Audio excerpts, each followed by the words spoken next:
ಚಿಂದಿ ಉಡಾಯಿಸೋ ಖಾರ ಬಣ್ಣ ರುಚಿಯನ್ನು ನೀಡುತ್ತದೆ. ಆಚಿ ಮೆಣಸಿನ ಪುಡಿ ಚಿಂದಿ ಉಡಾಯಿಸೋ ಖಾರ ಬಣ್ಣ ರುಚಿ. ಚಿನ್ನಸ್ವಾಮಿ ಕ್ರೀಡಾಂಗಣ ಕಾಲ್ ತುಳಿತ ಪ್ರಕರಣಕ್ಕೆ ಸಂಬಂಧಪಟ್ಟಂತೆ ನಿನ್ನೆ ಕೆಎಸ್ಸಿಎ ಸೆಕ್ರೆಟರಿ ಶಂಕರ್ ಮನೆ ಮೇಲೆ ದಾಳಿ ಮಾಡಲಾಗಿತ್ತು. ಯಾವಾಗ ಪ್ರಕರಣ ದಾಖಲಾಯಿತು, ಕೆಎಸ್ಸಿಎ ಸೆಕ್ರೆಟರಿ ಶಂಕರ್ ಅವರ ಮನೆ ಮೇಲೆ ದಾಳಿ ಮಾಡಲಾಗಿತ್ತು.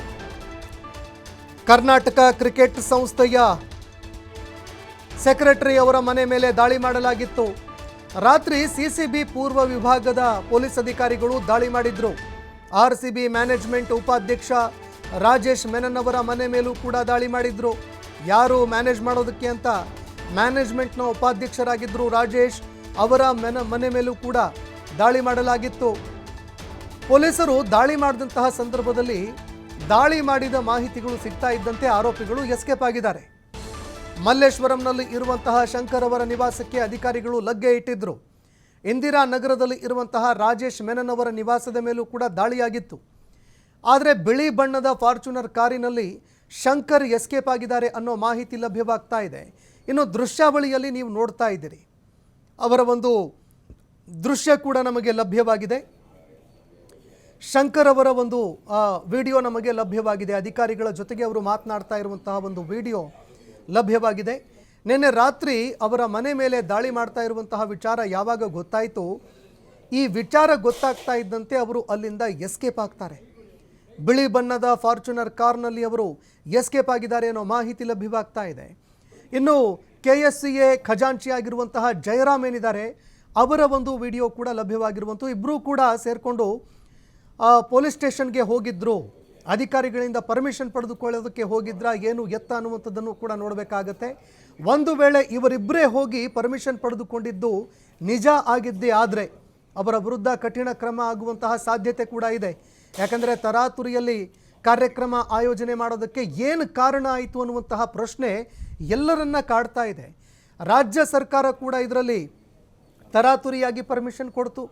ಯಾಕಂದರೆ ನಮಗೆ ಮೇಲಿಂದ ಒತ್ತಡ ಬಂದಿತ್ತು, ಒತ್ತಡ ಹೇರಿದ್ರು ಅನ್ನುವಂತಹ ಒಂದು ಮಾತನ್ನು ರಾಜ್ಯ ಸರ್ಕಾರ ಕೂಡ ಹೇಳ್ತಾ ಇದೆ.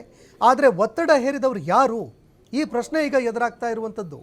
ಇನ್ನು ಯಾವಾಗ ಶಂಕರ್ ಅವರನ್ನು ಅರೆಸ್ಟ್ ಮಾಡೋದಕ್ಕೆ ಅಂತ ಅವರ ಮನೆಗೆ ಹೋದರೂ ಶಂಕರ್ ಅವರ ಮನೆಯವರು ಪೊಲೀಸರಿಗೆ ಆವಾಜ್ ಹಾಕಿದ್ದಾರೆ, ಅವರಿಗೆ ವಾಪಸ್ ಆವಾಜ್ ಹಾಕಿದ್ದಾರೆ. ಮಾನವ ಹಕ್ಕು ಆಯೋಗಕ್ಕೆ ನಾವು ದೂರು ಕೊಡ್ತೀವಿ ಅಂತ ಆವಾಜ್ ಹಾಕಿದ್ದಾರೆ. ಯಾವ ಮಾನವ ಹಕ್ಕುಗಳು ಅಮಾಯಕರು ಸಾಯುವಾಗ ನೆನಪಿಗೆ ಬರೋದಿಲ್ಲ, ಇವರ ಒಂದು ಬುಡಕ್ಕೆ ಬಂದಾಗ ಮಾನವ ಹಕ್ಕುಗಳು ಸಹಜವಾಗಿ ನೆನಪಾಗ್ತವೆ. ಸಾರ್ವಜನಿಕರ ಕೆಂಗಣ್ಣಿಗೆ ಗುರಿಯಾಗ್ತಾ ಇದೆ ಈ ಒಂದು ವಿಚಾರ. ಅರೆಸ್ಟ್ ಮಾಡೋದಕ್ಕೆ ಹೋದಂತಹ ಸಂದರ್ಭದಲ್ಲಿ, ವಿಚಾರಣೆ ಮಾಡೋದಕ್ಕೆ ಅಂತ ಹೋದಂತಹ ಸಂದರ್ಭದಲ್ಲಿ ಪೊಲೀಸ್ ಅಧಿಕಾರಿಗಳ ವಿರುದ್ಧ ಕಿಡಿಕಾರದ್ರು, ಅವರಿಗೆ ಆವಾಜ್ ಹಾಕಿದ್ದಾರೆ ಅನ್ನೋ ಮಾಹಿತಿಗಳು ಲಭ್ಯವಾಗ್ತಾ ಇದೆ.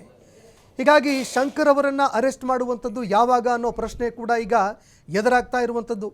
ಎಲ್ಲಿಗೆ ತಲೆಮರೆಸ್ಕೊಂಡ್ರು, ಎಲ್ಲಿಗೆ ತಪ್ಪಿಸ್ಕೊಂಡ್ರು, ನಮ್ಮ ಇಂಟೆಲಿಜೆನ್ಸ್ ಏನು ಮಾಡ್ತಾ ಇದೆ, ಅಧಿಕಾರಿಗಳೇನು ಮಾಡ್ತಾ ಇದ್ದಾರೆ ಅನ್ನೋ ಪ್ರಶ್ನೆ ಸಹಜವಾಗಿ ಎದುರಾಗತ್ತೆ. ಜನಸಾಮಾನ್ಯರು, ಸಾಮಾನ್ಯ ಆರೋಪಿಗಳು ಈ ರೀತಿಯಾಗಿ ತಲೆಮರೆಸ್ಕೊಂಡು ಎಲ್ಲೂ ತಪ್ಪಿಸ್ಕೊಳ್ಳೋದಿಲ್ಲ. ಆದರೆ ಯಾರು ಪ್ರಭಾವಿಗಳಿರ್ತಾರೆ ಇದ್ದಕ್ಕಿದ್ದಂತೆ ಎಸ್ಕೇಪ್ ಆಗಿಬಿಡ್ತಾರೆ. ಅವ್ರು ಎಲ್ಲಿ ಹೋಗಿದ್ದಾರೆ, ಏನಾಗಿದ್ದಾರೆ ಯಾವುದು ಗೊತ್ತಾಗೋದಿಲ್ಲ. ಅದು ಹೇಗೆ ಸಾಧ್ಯ ಅನ್ನೋ ಪ್ರಶ್ನೆ ಸಹಜವಾಗಿ ಎಲ್ರಿಗೂ ಎದುರಾಗತ್ತೆ. ಇನ್ನು ಈ ಒಂದು ವಿಡಿಯೋ ದೃಶ್ಯಾವಳಿಯಲ್ಲಿ ನೀವು ನೋಡ್ತಾ ಇದ್ದೀರಿ, ಇಬ್ಬರು ಈಗ ಎಸ್ಕೇಪ್ ಆಗಿರುವಂತಹ ಇಬ್ಬರೇನಿದಾರಲ್ವಾ, ಕೆಎಸ್ಸಿಎ ಸೆಕ್ರೆಟರಿ ಶಂಕರ್, ಅದೇ ರೀತಿಯಾಗಿ ಆರ್ಸಿಬಿ ಮ್ಯಾನೇಜ್ಮೆಂಟ್ನ ಉಪಾಧ್ಯಕ್ಷ ರಾಜೇಶ್ ಮೆನನ್ ಏನಿದ್ದಾರೆ, ಇಬ್ಬರು ತಲೆಮರೆಸ್ಕೊಂಡಿದ್ರು. ಆದರೆ ಇಬ್ಬರು ಪೊಲೀಸ್ ಠಾಣೆಯಲ್ಲಿ ಉಪಸ್ಥಿತರಿದ್ದರು ಅನ್ನುವಂತಹ ಮಾಹಿತಿ ಲಭ್ಯವಾಗ್ತಾ ಇದೆ. ಈ ವಿಡಿಯೋ ಯಾವ ಒಂದು ಸಂದರ್ಭದಲ್ಲಿದ್ದು ಅನ್ನುವಂಥದ್ದು ಕೂಡ ಗೊತ್ತಾಗಬೇಕಾಗತ್ತೆ. ಯಾವ ಸಂದರ್ಭದ ವಿಡಿಯೋ ಅನ್ನುವಂಥದ್ದು ಕೂಡ ತನಿಖೆ ಆಗಬೇಕಾಗತ್ತೆ.